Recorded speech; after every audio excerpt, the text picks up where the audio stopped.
Are you guys ready to take charge of your investments? Well, let's dive right into how to pick stocks for investing. Set clear investment goals. The first step in picking stock is knowing what you want to achieve. Ask yourselves, are you aiming for a long-term growth, a regular income through dividends, or maybe a bit of both? Identifying your investment goals will help you choose the right stocks that align with your investment objectives. Research, research, and research. Let's roll up our sleeves and get into some detective works. Research is the key.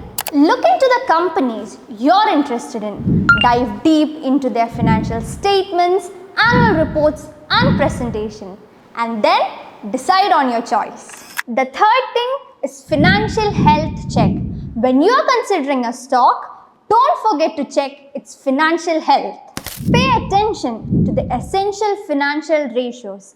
A healthy financial position indicates stability as well as potential for growth. And lastly, stay informed and stay calm. Stay informed about market news, economic developments, and company-specific updates.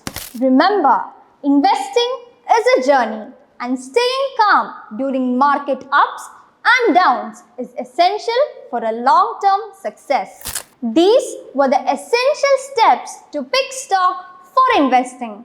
Armed with this knowledge, you're ready to make informed investment decisions.